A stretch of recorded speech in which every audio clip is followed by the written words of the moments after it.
Davin. His speech is part of Pathways of the Dynamic Leadership Path, and he'll be using or going under the storytelling elective. And the speech is titled, When the Dead Become Alive. Davin.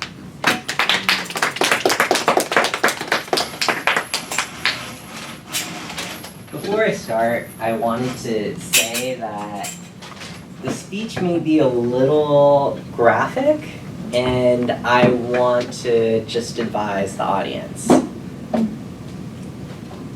Hello, Toastmasters and honored guests. When the dead become alive. The title, from what you may gather, is about death. But how are we, what's to say what is alive? Fellow Toastmasters and honored guests, I would like to tell you about my experience being a young boy visiting a cemetery. And my parents' superstitious nature that got me a little carried away and spooked. How many of you have been to a cemetery? Everybody remembers that feeling, that first feeling of going into a cemetery. Some, it's where dreams are buried. Others, it's pleasant thoughts and memories of people that have passed away in our lives.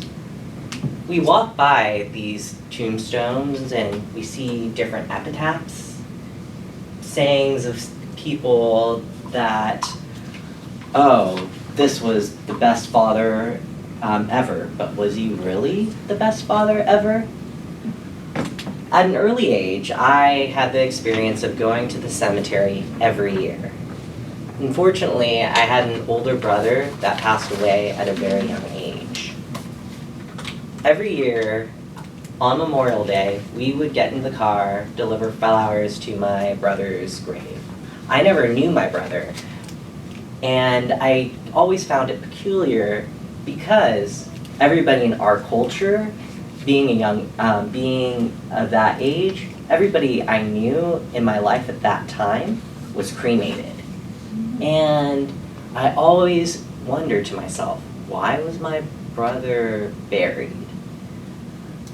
I asked my mom that one day when we were going to my aunt's burial.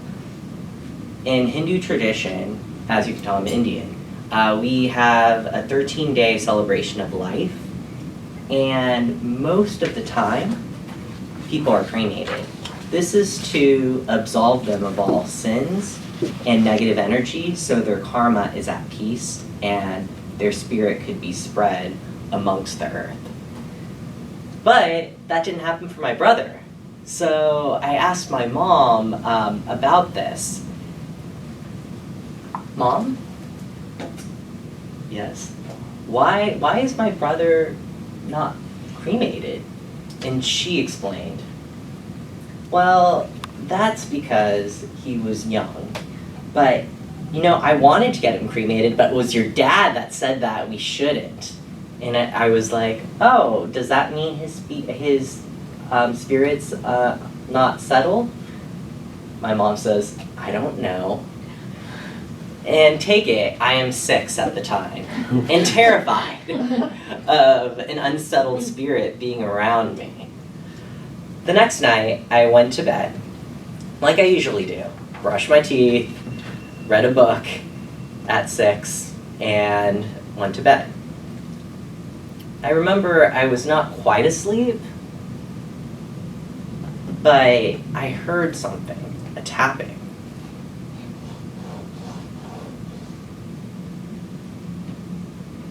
I didn't know what it was. It startled me when I woke up. It kept on coming.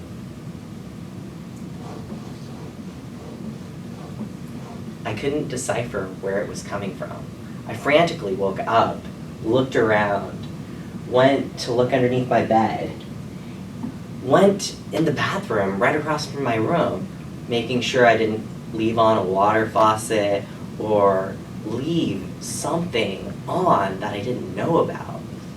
I was freaked out at this point, so I ran into my parents' room frantically. This was 3 a.m. in the morning, so I actually tapped my mom, and she woke up and was in the sheets, and she was going, "Woo!" It startled me, and then I ran back to my room. At that point, my mom was already awake, and she went to comfort me, and she was saying, "What's wrong?" I said, "Brian's spirit's attacking me! Brian's spirit's attacking me!" And she calmly explained, "Oh no, what I said earlier didn't really apply because he was so young. He was so pure. That's why his spirit couldn't really haunt us." I didn't know how to take that because just 12 hours earlier, my mom said the opposite. And I don't know if she just wanted me to go to bed. But it didn't still explain that noise that I heard. For all intents and purposes, I went to bed and never really spoke of this again. I never could understand what that sound was. Was it my dead brother? Was it a rat trying to get into the house? Or was it the devil? I don't know. But all I know is my parents are very superstitious and will tell me anything to shut up. Thank you.